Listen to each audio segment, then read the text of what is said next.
اب ان کی عورت کے لیے عدت ہے 3 حیض، 3 مہینے یا 3 طہر یا 3 حیض یا 3 مہینے. عورت کو حیض آتا ہے تو 3 طہر لگا لیں، 3 حیض سے فارغ ہو یا 3 اس کے طہر ہو جائیں. اگر ایک عورت ہے وہ بوڑھی ہوگی، اس کا حیض ہی بند ہو گیا ہے، تو اس کے 3 مہینے اس کو شمار کریں گے. یہ فقہی مسائل میں آ جاتا ہے نا. یہ علماء جو ہیں ان سے یہ مسئلہ پوچھے، وہ بتاتے ہیں کہ اس کی یہ کیفیت ہے، اس کی یہ ہے. اب بندے نے طلاق دے دی ہے، عورت عدت میں ہے، بندہ پریشان ہوتا ہے 2 دن بعد یا عدت گزرنے سے 1 دن پہلے کہ میں نے غلطی کی ہے، مجھے طلاق نہیں دینی چاہیے، میرا عورت میں یہ کمزوری ہے لیکن یہ خوبیاں بھی ہیں، میں نے کمیاں اور نقص دیکھ لیے، میں نے اس کی خوبیاں نہیں دیکھی. تو مرد کو اللہ نے حق دیا ہے کہ وہ عدت سے پہلے جب بھی چاہے وہ کہہ سکتا ہے میں نے رجوع کیا، اپنی زبان سے یہ الفاظ ادا کر دے میں نے رجوع کیا ہے. عورت کو فون پر کہہ دے یا اس کو جا کر کہہ دے یا اس کو پیغام بھیج دیتا ہے یا فون کر دیتا ہے یا اس کو لیٹر لکھ کر TCS کر دیتا ہے کہ میں نے آپ کو طلاق دی تھی، آج یہ تاریخ یہ تاریخ ہے، یہ دن ہے اور یہ وقت ہے، میں نے آپ سے رجوع کر لیا. زبان سے اتنا کہہ دے میں نے رجوع کر لیا، بس رجوع ہو گیا. بندہ رجوع نہیں کرتا، عدت ختم ہو جاتی ہے. عورت بھی کوئی معافی نہیں مانگتی، کوئی پیغام نہیں بھیجتی بھی میں نے غلطی کی ہے، چلو آپ مجھے معاف کر دیں، رجوع کر لیں. عورت بھی اکڑ گئی، بندہ بھی اکڑا رہا، دونوں میں تکبر آ گیا، دونوں کے فیصلے جناب پکے ہیں. لیکن کیا ہو گیا، عدت پوری ہو گئی. عدت کے بعد عورت کو بھی شرمندگی ہوئی، مرد کو بھی شرمندگی ہوئی. اگر دونوں ایک دوسرے کو پیغام بھیجتے ہیں اور سوچتی ہے کہ میں آگے نیا شوہر دیکھوں اور بندہ سوچتا ہے کہ میں کوئی آگے عورت بہتر یہی بچوں کی ماں ہے تو بہتر ہے کیوں نہ ہو کہ اتنا عرصہ 5-7 سال ہم نے گزارے ہیں تو چلو غلطی ہو گئی. ایک دوسرے کو پیغام بھیجتے ہیں، دوبارہ پھر وہ مطمئن ہو جاتے ہیں. عدت کے بعد ان کا نکاح ہو سکتا ہے، نکاح ہو کر دوبارہ وہ نئے حق مہر کے ساتھ زوجیت میں آ جائیں. تو میں آپ سے یہ بات کہنا چاہتا ہوں کہ آپ پہلی بات یہ ہے کہ طلاق ناپسند ہے، اس سے بچیں. جب چارہ نہیں ہے تو ایک طلاق دیں، بس ایک مجلس میں ایک طلاق دیں، بس عدت گزر جائے گی، عورت آگے شادی کر سکتی ہے. یہ بندہ کسی صورت میں اس کو روک نہیں سکتا، شریعت نے اس کو الگ کر دیا. اس سے بندہ تو ویسے بھی آزاد ہے، اس کے لیے متعدد شادیاں کرنا اس کو اللہ نے حق دیا ہے، وہ کر سکتا ہے. اب بعض بندے غصے میں آ کر یہ آپ کے سامنے ایک طلاق کی غلط کیفیت رکھنے لگا ہوں، غصے میں آیا تو گردان چلا دی، طلاق طلاق طلاق، یعنی مطلب یہ میں 3 دفعہ کہہ دوں یا اس سے زیادہ تاکہ اس کو بس میں نے رکھنا ہی نہیں ہے، طلاق طلاق کہہ کر. یہ غلط طریقہ ہے. دیکھیں ایک طلاق آپ نے دے دی ہے، بس طلاق واقع ہو گئی، دوسری کی ضرورت نہیں ہے. دوسری طلاق تب آپ دیں گے، پہلی طلاق سے آپ رجوع کریں گے تو پھر آپ کو دوسری طلاق دینے کا حق حاصل ہے. دوسری طلاق دینے کا حق، آپ نے ایک طلاق دی، رجوع کیے ہی نہیں، آپ کو طلاق کا حق کس نے دیا ہے؟ جب آپ کی وہ بیگم ہی نہیں، رجوع کریں گے تو آپ کی بیگم بن جائے گی. عدت ختم ہو گئی، دوسری طلاق آپ کیوں دیں گے؟ آپ کو یہ حق حاصل ہی نہیں ہے. ہاں نکاح کر کے دوبارہ لائیں گے، آپ کی بیگم بنے گی، تب یعنی وہ دوسری طلاق دے گی. تو اسی طرح پہلی طلاق کے بعد نکاح ہو سکتا ہے، طلاق کے اندر رجوع ہو سکتا ہے. دوسری طلاق جو ہے نا، عدت سے پہلے رجوع ہو سکتا ہے، عدت کے بعد پھر دوبارہ نکاح کر کے اپنے گھر کو بحال کر سکتے ہیں. لیکن جب بندہ تیسری طلاق دے دیتا ہے، تیسری طلاق دینے کے بعد نہ عدت کے اندر بندہ رجوع کر سکتا ہے اور نہ طلاق کے بعد دوبارہ بندہ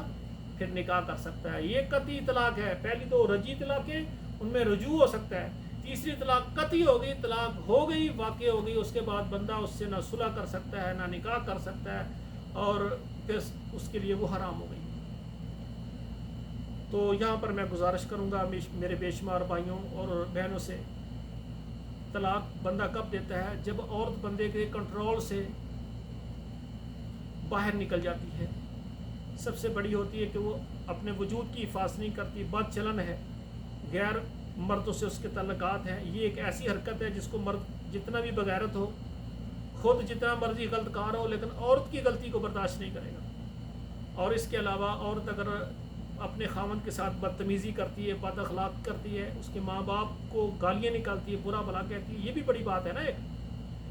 اور اسی طرح مرد کے گھر کی حفاظت نہیں کرتی، اس کے مال کی حفاظت نہیں کرتی، خیانت کرتی ہے. یا پھر مرد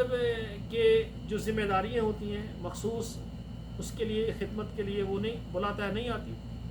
اور یہ بھی ہوتا ہے کہ مرد گھر کی ذمہ داری ہوتی ہے، گھر میں کھانا پکانا ہوتا ہے، گھر کو سنبھالنا ہوتا ہے، صاف کرنا، گھر کے یہ کام ہوتے ہیں جو عورتیں کرتی ہیں، وہ نہیں کرتی۔ تو بندہ سوچتا ہے میں نے اس سے شادی کی ہے، وقت پر کبھی کھانا نہیں پکایا، گھر صاف ستھرا نہیں رکھا، بچے جو ہیں وہ بھی جناب اس کے کپڑے وغیرہ خراب، تو یہ گھر سنبھالنے کے قابل ہی نہیں ہے، تو بندہ اس کو فارغ کر دیتا ہے۔ بے شمار اس کی وجوہات، حتیٰ کہ یعنی دیکھیں مرد اس کو چاہتا ہے کہ یہ میری لائف میں بس جو ہے نا یہ ایک داغ ہی لگ گیا ہے، تو مرد اس کو طلاق دے۔ تو یہاں پر میں اپنے تمام مسلمان بھائیوں اور بہنوں سے ایک گزارش کرنے لگا ہوں، مردوں کے لیے بھی اور ہماری بہنوں بیٹیوں کے لیے۔ مرد کو چاہیے کہ عورت کی آپ 5-4 کمزوریاں دیکھ رہے ہیں، اس کی جو ہزاروں خوبیاں وہ بھی دیکھیں۔ ایک عورت کے اندر بے شمار خوبیاں، ایک دو اس کے اندر کمزوری جس سے آپ پریشان ہیں، تو آپ نے کبھی یہ بھی آنکھیں بند کر کے دیکھا ہے کہ آپ کی کتنی کمزوریاں پریشانیاں ہیں، آپ کی طرف سے کتنے دکھ عورت کو ملے ہیں جن کو عورت نظر انداز کر کے کتنے سال تک آپ کے ساتھ آگے قدم بڑھا رہی؟ آپ عورت کی کمزوریاں نہیں خوبیاں دیکھیں، جو اس کی خوبیاں ہیں وہ دیکھیں۔ ہاں جو چند کمزوریاں آپ کی بیوی میں ہیں، آپ کو وہ تنگ کر رہی ہیں، آپ اس کو خوش کریں تھوڑا سا، آپ اپنی طرح سے اس کو محبت اور پیار سے اس کا تھوڑا سا علاج کریں۔ وہ علاج کس طرح کرنا ہے؟ آپ کبھی اس کے لیے سوٹ لے کر آ جائیں، کبھی آپ اس کے لیے پھل لے کر آ جائیں، کبھی اس کے لیے آپ کوئی تحفہ لے کر آ جائیں، تو آپ کہیں بھی آج میں آیا تھا، میں نے کہا کہ یہ محبت آئی مجھے تو میں آپ کے لیے یہ چیز لے کر آیا ہوں۔ عورت جب دیکھے گی کبھی میرے لیے یہ پھل سیب لے کر آ جاتا ہے، کبھی میرے لیے بادام پستہ لے کر آ جاتا ہے، کبھی میرے لیے اچھے اچھے کپڑے لے کر آ جاتا ہے، کبھی میری سہولت کے لیے فلاں چیز مجھے دیتا ہے، تو میں اس کے ساتھ کچھ رویہ کرتی ہوں، یہ مجھے نہیں کرنا چاہیے۔ آپ عورت کو مار دینی ہے تو پیار کی دیں، محبت کی دیں۔ وہی عورت جو ہے نا وہ اپنی پچھلی ساری غلطیوں کو دھو دے گی اور آپ کی خدمت میں اتنا زیادہ آگے نکل جائے گی آپ حیران ہو جائیں گے۔ اور اسی طرح میں اپنی بہنوں بیٹیوں سے یہ گزارش کروں گا کہ آپ کا میاں اس کی چند خطائیں اور غلطیاں آپ کو تنگ کرتی پریشان کرتی ہیں، جس کی وجہ سے آپ غصے میں بھی آتی ہیں، آپ نافرمانی بھی کرتی ہیں، اور کبھی غصے میں آ کر کہتی ہیں آج میں نے کھانا بھی نہیں پکانا، آج میں نے رات آپ کو دبانا، آپ کی خدمت بھی نہیں کرنی۔ پھر عورتیں بس اوقات اتنا غصے میں آ جاتی ہیں، کہتی ہیں میں اپنے ماں باپ کے گھر میں جا رہی ہوں، بس مہینے 2-3 سال گزر جائے، کہتی میں نے آنا ہی نہیں بس۔ تو میں ایسی بہنوں سے گزارش کروں گا کہ آپ کا جو شوہر ہے اس کی آپ کو خطائیں اور غلطیاں تو نظر آ گئیں، لیکن جو اس کی خوبیاں ہیں وہ تو دیکھیں نا۔ اور میں اپنی بہنوں اور بیٹیوں سے، اہل اسلام کی بہنوں اور بیٹیوں سے، ماؤں سے گزارش کروں گا کہ اگر آپ کو اللہ تعالیٰ نے ایک خامد دے دیا، آپ شادی شدہ ہیں، تو آپ اللہ کا شکر ادا کریں۔ دنیا میں بے شمار ایسی بیٹیاں ہیں، ایسی عورتیں ہیں جن کا ابھی تک نکاح نہیں ہو سکا، اور ان کی عمر 40 سال 50 سال تک پہنچ گئی، یہ نکاح نہیں ہو سکا، انتخاب ہی نہیں ہو سکا، اتنی شرائط سخت ہیں، عورتوں کی شادی نہیں ہو سکی، ان کو کوئی پسند ہی نہیں آ رہا۔ 50 سال عمر ہو گئی ہے، اب جب 50 سال ہو گئی تو ان کو کوئی پسند ہی نہیں کرتا، وہ کہتے ہیں 50 سال کی بوڑھی لے کر ہم نے کرنا ہے، اس سے کیا، نہ بچے ہو نہ یہ بوڑھی، اس کو اب بے شمار بیماری ہیں، شوگر اس کو ہے، بلڈ پریشر کو، یہ کون سا گھر کو سنبھالے گی؟ جن عورتوں کو اللہ نے خاوند دے دیا ہے، اور خاوند کچھ میں خاوند کے حقوق ذکر کروں گا۔ حقوق میاں بیوی کے ایک دوسرے کے اوپر اتنے ہیں کہ نہ مرد شمار کر سکتا ہے نہ عورت شمار کر سکتا ہے۔ اور پھر آپ کو بعد میں سمجھاؤں، مرد ساری زندگی جتنی مرضی خدمت عورت کی کر لے، بندہ عورت کی خدمت پوری کر ہی نہیں سکتا، اور اسی طرح عورت ہے وہ ساری زندگی جتنی مرضی کوشش کرے، بندے کی اتنے حقوق ہیں، بندہ بندے کی خدمت پوری کر ہی نہیں سکتا۔ یہ رشتہ ہی اللہ نے اتنا عظیم بنا دیا ہے۔ میں گزارش یہ کر رہا ہوں ہماری بیٹیوں بہنوں سے کہ اگر ایک بندہ اپنی بیگم کو روزانہ صبح دوپہر شام کا کھانا مہیا کرے، اور کوئی ایک پھل آدمی کو روزانہ نہ تو دوسرے دن ملتا رہے، اور رات کو صبح کو پینے کے لیے دودھ مل جائے، اور اسی طرح اگر بیمار ہو جائے تو وہ رات کو تھکا ہوا آ کر کھانا کھانے کے بعد وہ کہتا ہے نہیں پہلے آپ کی دوائی لے کر آئیں گے، بعد میں نے آرام کرنا ہے۔ آپ کی جا کر ڈاکٹر سے دوائی لے کر آتا ہے، آپ کو پانی کے ساتھ دودھ کے ساتھ دوائی دینے کے بعد پھر وہ سوتا ہے، وہ کہتا ہے نہیں اگر آپ ٹھیک نہیں ہوں گے گھر کون چلائے گا۔ اور دوسری بات یہ ہے، گرمیوں کا سیزن آ جائے 3-4 سوٹ آپ کو گرمیوں کے لے دیں، اور سردیوں کا موسم آ جائے تو 3-4 سوٹ آپ کو سردیوں کے لے دیں، گرم چادر لے کر دے، کوٹی جرسی لے کر دے،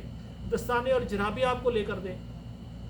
اور پھر اسی طرح اپنی ہمت کے مطابق وہ آپ کو کرائے کے گھر میں رکھے یا ذاتی گھر بنا کر دے، آپ کو ایک باعزت چھت اس نے دی ہے۔ اگر اتنے حقوق آپ کا بندہ اس مہنگائی کے دور میں ادا کر رہا ہے نا، اس کی باقی جتنی بھی پریشانیاں ہیں، جتنی بھی آپ کو پریشانی، جتنی بھی اس کی ایسی خصلتیں آپ کو تنگ کر رہی ہیں، اس کو نظر انداز کر دیں۔ جو بندہ کھانے پینے کی اشیاء مہیا کرتا ہے، پھل دودھ عورت کو دیتا ہے، اور گرمیوں سردیوں کے کپڑے دیتا ہے، بیمار ہو جو اس کا علاج کرواتا ہے، اور اس کو ایک اچھی باعزت چھت مہیا کی ہے، اتنے حقوق ادا کرنے والا آدمی عظیم سے عظیم انسان ہے۔ ہاں، کچھ اس کا اخلاق، کچھ اس کی سختی، کچھ اس کی یعنی سختی کرنا، کچھ اس کا غصے کے ساتھ بولنا، کچھ ایسی ادائیں جو آپ کو پریشان کرتی ہے، تو بہنوں سے میں گزارش کروں گا کہ آپ بھی تھوڑا سا خدمت میں اضافہ کریں، آپ اپنے میاں کی خدمت میں تھوڑا سا اضافہ شروع کر دیں۔ مثال کے طور پر آتا جائے تو فوراً اس کو ٹھنڈا پانی دیں، اس کے لیے پریس کر کے کپڑے رکھیں، اس کو کہیں فوراً نہائیں، نہا کر یہ کپڑے پہنیں، یہ کاروبار کام کے کپڑے باہر کے یہ خراب ہو گئے، وہ نہانے لگ جائے، آپ اس کے نہانے سے پہلے دسترخوان لگا دیں، وہ نہا کر فارغ ہے، آپ کہیں کھانا کھائیں، اس کو کھانا دیں۔ رات کو سونے سے پہلے دیکھیں، جو مزدور صبح سے شام تک اینٹیں اٹھاتے ہیں، جو صبح سے شام تک زمینوں میں ہال چلاتے ہیں اور کسی سے کام کرتے ہیں، اگر رات کو اس کی بیگم ان کی پنڈلیاں، ان کی بازو دبا دے گی، مالش کر دے گی، پاؤں کو سرسوں کا تیل لگا دے گی، تو میں سمجھتا ہوں وہ سمجھے گا دیکھیں سارا دن میں تھکا ہوں تو میری بیگم نے میری خدمت کر کے میرا حق ادا کر۔ خواتین سے میں گزارش کروں گا کہ مردوں کی کچھ سختیاں ان کو دور کرنے کے لیے آپ علاج سختی غصے سے نہ کریں، ناراض ہو کر دوری پیدا کر کے نہ کریں، بلکہ آپ اپنے شوہروں کی خدمت پہ اضافہ کر دیں۔ جب آپ خدمت میں اضافہ کر دیں گے، وہی جو آپ سمجھتی ہیں بڑا سخت مزاج ہے، وہ جناب اتنا نرم ہو جائے گا، ریشم سے نرم ہو جائے گا اور شہد سے زیادہ میٹھا ہو جائے گا۔ اور یہی بات میں مردوں کو کہوں گا کہ اگر آپ اپنی عورتوں کو، بیگموں کو ذرا ان کی خدمت کرنے میں تھوڑا سا لگ جائے، ان کو تھوڑی سی اہمیت دیں، وہی آپ کی عورت شہد سے زیادہ میٹھی ہو جائے گی اور دودھ سے زیادہ وہ سفید ہو جائے گی، اور پھر وہی عورت ہوگی آپ کے ساتھ اتنی نرمی سے بات کرے گی کہ آپ حیران ہو جائیں گے کہ اس کو کیا ہو گیا۔ میرے بھائیوں، یہ میاں بیوی کے رشتے لڑائی جھگڑے کے نہیں، یہ مقابلے کے نہیں ہیں، بلکہ ایک دوسرے کو معاف کرنے کے ہیں اور ایک دوسرے کو اہمیت دینے کے ہیں۔ بے شمار جوڑے میں نے ایسے دیکھے، 20 سال 30 سال گزر گئے لڑائیوں جھگڑوں میں، آخر میں آ کر مرد کو پتہ چلا میری عورت بہت اچھی ہے، عورت کو پتہ چلا کہ میرا خاوند بہت اچھا ہے، پھر ایک دوسرے کی خدمت میں لگ گئے۔ چلو وہ بھی خوش نصیب ہیں کہ زندگی میں چلو ایک دوسرے کو انہوں نے پہچان تو لیا ہے، لیکن میں ایسی گزارش کروں گا ہمارے بھائیوں سے، ہماری بیٹیوں سے، میں تو چاہتا ہوں کہ میں اسلام آباد میں ایک ادارہ بناؤں، اور الحمدللہ جلد ہی میں بنانے لگا ہوں۔ میں اس میں ایک کورس بنانا چاہتا ہوں کہ جن بیٹوں بیٹیوں کی شادی ہونی ہے، شادی سے پہلے 6 ماہ کا کوئی مختصر کورس رکھوں، وہ کورس پہلے کریں اور پھر ان کی شادی کریں، ان کو بتایا جائے کہ مرد کے کیا حقوق ہیں، عورت کے کیا حقوق ہیں، مرد کی طرف سے بننے والے رشتے، عورت کی طرف سے بننے والے رشتے، جو مرد کے بھائی ہیں بہنیں ہیں ان کے سارے خاندان، عورت کے جو بھائی ہیں بہنیں اس کے ماں باپ اس کا سارا خاندان، اس سب کو ہم نے مل کر ساتھ لے کر چلنا ہے۔ یہ میاں بیوی کا ایک عظیم اتنا پیارا اور محبوب رشتہ ہے کہ ایک لفظ نکاح کرنے سے، ایجاب و قبول کرنے سے، عورت کی طرف سے 100 گھر اور مرد کی طرف سے 100 گھر ایک دوسرے کے ساتھ پیار محبت کے رشتے میں پروئے جاتے ہیں۔ جب مرد جاتا ہے سسرال میں تو وہاں علاقے والے، شہر والے، محلے والے میں سارے کہتے ہیں یہ ہمارا دماد آ گیا ہے، یہ ہمارے محلے کا دماد آ گیا۔ اس کو اپنی بیٹوں بہنوں سے، اپنے خاندان سے سب سے زیادہ اس کو محبت کرتے ہیں، مسجد میں جاتے ہیں سب سلام کرتے ہیں، یہ جناب ہمارا فلانا جناب چاچا ہے تو یہ اس کی بیٹی کا خاوند ہے، یہ ہمارا دماد ہے۔ کوئی کہتا ہے جناب وہ ہماری بہن ہے، یہ ہمارا بہنوں ہی لگا، سارے خاندان والے اس کو عزت دیتے ہیں۔ اور اسی طرح جو بیٹی ہے، ایک عورت ہے، جب اس کی شوہر سے نکاح ہوتا ہے، جو شوہر کے خاندان میں آتا ہے، تو مرد کے جتنے رشتہ دار ہیں اس کے چاچے آتے ہیں، کہتے ہیں یہ ہماری بیٹی بن گئی، ہماری بہو بن گئی، اس کے ماموں آتے ہیں، یہ ہماری بہو بن گئی، اس کا دادا دادی نانا نانی جتنے مرد کے رشتہ دار ہیں سارے وہ کہتے ہیں جناب یہ ہمارا بیٹا ہے اور یہ اس کی یہ بیگم ہے، یہ ہماری بہن بن گئی، ہماری بہو بن گئی، اور کو کتنے پیار اور محبت ملنا شروع ہو جاتے ہیں۔ اب یہ سمجھیں میاں بیوی راضی ہیں تو دونوں کو دونوں خاندانوں سے کتنا پیار محبت ملتا ہے۔ اگر یہ ناراض ہو جائیں گے تو کتنا پیار اور محبت دونوں خاندانوں کا ہے وہ فوراً رک جائے گا اور نفرتوں میں تبدیل ہو جائے گا۔ تو میرے بھائیو، یہ میاں بیوی کا رشتہ جب تک قائم رہتا ہے تو اللہ ذوالجلال خوش ہوتے ہیں کہ یہ رشتہ ملا ہوا ہے، اور جب یہ رشتہ کمزور ہوتا ہے، ٹوٹنے کے قریب آتا ہے، جب میاں بیوی کا یہ رشتہ ٹوٹ جاتا ہے تو شیطان خوش ہو جاتا ہے۔ شیطان کہتا ہے اب یہ دو آدمی نہیں، دو خاندان، 100 گھر ادھر سے، 100 گھر ادھر سے، 200 گھر کے درمیان نفرت پیدا ہو گئی ہے میاں بیوی کی طلاق سے۔ ابغض الحلال الی اللہ الطلاق، حلال چیزوں میں سے طلاق ہے، اللہ کو ناپسند ہے۔ تو معاشرے میں جو بندہ ایسا کردار ادا کرے کہ میاں بیوی آپس میں لڑے ہوئے ہیں، صلح کروا دے، طلاق نہ ہو، اللہ ذوالجلال ایسے صلح کروانے والے کو پسند فرماتے ہیں۔ اور خاندان میں بے شمار ایسے مرد اور عورتیں ہوتی ہیں، ان کو پتہ چل جائے فلاں میاں بیوی کا معاملہ طلاق تک پہنچ گیا، وہ فوراً چلے جاتے ہیں، لڑکے کو الگ سمجھاتے ہیں، لڑکی کو الگ سمجھاتے ہیں، وہ صلح ہو جاتی ہے، طلاق سے بچ جاتے ہیں۔ اور بے شمار معاشرے میں ایسی عورتیں اور ایسے مرد ہوتے ہیں جس گھر میں رشتہ داری کے طور پر ملنے چلے جائیں، وہاں جا پر ایسا اثر چھوڑتے ہیں، ایسی باتیں کرتے ہیں، عورت کو کہتے ہیں تیرا بندہ تو کسی کام دا نہیں، میں تے آ کے 2 دن تیرے گھر رہی ہوں، دیکھیا ہے کوئی خوبی ہی نہیں، پتہ نہیں تو کیوں اندر بیٹھی ہوئی۔ اور مرد کو کہتے ہیں دیکھیں 3-4 دن ہوئے آپ کے گھر میں کوئی صفائی نہیں ہے، حالانکہ مرد کو کوئی اعتراض ہی نہیں صفائی پر۔ اچھا جناب یہ تو سالن اچھا نہیں پکایا، اس نے فلاں، مرد کو اعتراض ہی نہیں، اور جیسا پکا دیتی وہ چپ کر کے کھا لیتا ہے۔ تو اس کے کان پر دیے دیکھیں ہماری عورتیں اتنا اچھا کھانا پکاتی ہیں، آپ کو بیگم کو تو یہ برتن صحیح نہیں دھوتی، کچن گندا سارا، آپ کے کپڑے پریس کی کسی کام کے نہیں ہیں، کپڑے دھوتی وہ بھی صحیح نہیں۔ بندے کو جناب اس طرح سے متنفر کر کے گھر سے نکل جاتی ہے، چند دنوں میں طلاق ہو جاتی ہے۔ ایسے مرد اور ایسی عورتیں بھی ہیں، اللہ معاف کرے، جس گھر میں چلا جائیں گھر میں صلح ہے، صلح لڑائی میں اور طلاق تک نوبت آ جائے گی۔ ایسے بندوں، یہ شیطان کے ساتھی، ایسے مرد اور عورتیں جو لوگوں کے گھروں میں جا کر ایسا رویہ پیش کرتے ہیں، ایسا ماحول پیدا کرتے ہیں تاکہ طلاقیں ہو جائیں اور میاں بیوی کے ایک دوسرے الگ ہو جائیں، یہ شیطان کے چیلے ہیں، یہ رحمان کے ساتھی نہیں ہے۔ خدا رہا ایسے خاندانوں، ایسے مرد اور حضرات جو لوگوں میں کے گھروں میں جا کر یہ طلاق کا باعث بنتے ہیں، نہ ان کو اپنے گھر بلائیں نہ ان کے گھر میں جائیں، یہ شیطان کے چیلے ہیں۔ جب مرد عورت کے درمیان طلاق ہو جاتی ہے تو شیطان خوش ہوتا ہے، اور جب صلح ہو جاتی ہے ان کی تو رحمان خوش ہو جاتا ہے۔ تو میرے بھائیوں، یہ کچھ طلاق کے نام پر آج میں نے پروگرام دیا ہے، تو کچھ غلط طریقہ کار ان سے بچانے کے لیے، اور آخر میں بھائیوں اور بہنوں کو یہ نصیحت کرنے کے لیے کہ اگر آپ کی شادی ہو گیا، آپ کا نکاح ہو گیا، تو ایک دوسرے کی خوبیوں کو دیکھ کر زندگی کے آخری سانس تک اس رشتے کو آگے بڑھائیں اور لے کر چلیں۔ مرد عورت کی اور مرد کی دونوں ایک دوسرے کی خطاؤں غلطیاں نہ دیکھیں، بلکہ ایک دوسرے کی خوبیوں کو دیکھیں۔ کوئی ایسا بندہ نہیں جس کے اندر کمزوری نہ ہو، مرد کے اندر بھی ہے، عورت کے اندر نہیں۔ اور وہ انسان اگر ایک دوسرے کی کمزوریوں کو دیکھیں گے پھر آپ گھر میں اکیلے رہ جائیں گے۔ ہاں اگر آپ خوبیاں دیکھیں گے، مثال کے طور پر میں آپ کو چند خوبیاں کا ذکر کر دیتا ہوں۔ آپ دیکھیں ایک آدمی وہ کیا کرتا ہے، دروازے بناتا ہے، اس کے اندر ایک خوبی ہے، وہ دروازے بناتا ہے، وہ چارپائیاں بناتا ہے، وہ فرنیچر بناتا ہے، یعنی دیکھیں ایک بڑھائی، اس میں ایک خوبی ہے، سارے محلے والے اس کے پاس آتے ہیں۔ کوئی کہتا ہے میری منجی بنا دے، کوئی کہتا ہے جناب میرے واسطے پیڑھی بنا دے، کوئی انہوں کہہ رہا ہے جناب بچی دا جناب واسطے فرنیچر بنانا ہے، گھر کی الماری بنانی ہے۔ ایک خوبی اندر سارا محلہ اندر محتاج ہے۔ آپ دیکھیں محلے میں ایک بندہ ہے وہ ڈاکٹر ہے، اس میں ایک خوبی ہے، وہ علاج کرتا ہے مردوں عورتوں کا، سارے محلے والے اس کے محتاج ہیں۔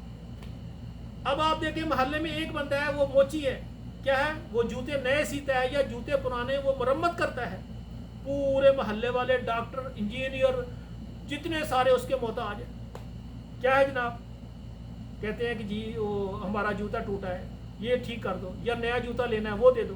اب دیکھیں محلے میں ایک آدمی اس نے 5-4 بھینسیں رکھی ہوئی، صرف اس کا کاروبار بھینسوں کا، سارے محلے والے دودھ اس سے لیتے ہیں۔ اس کی ایک خوبی ہے، اس نے صرف ایک بھینس رکھی ہوئی ہے، سارے محلے والے اس سے دودھ لے رہے ہیں۔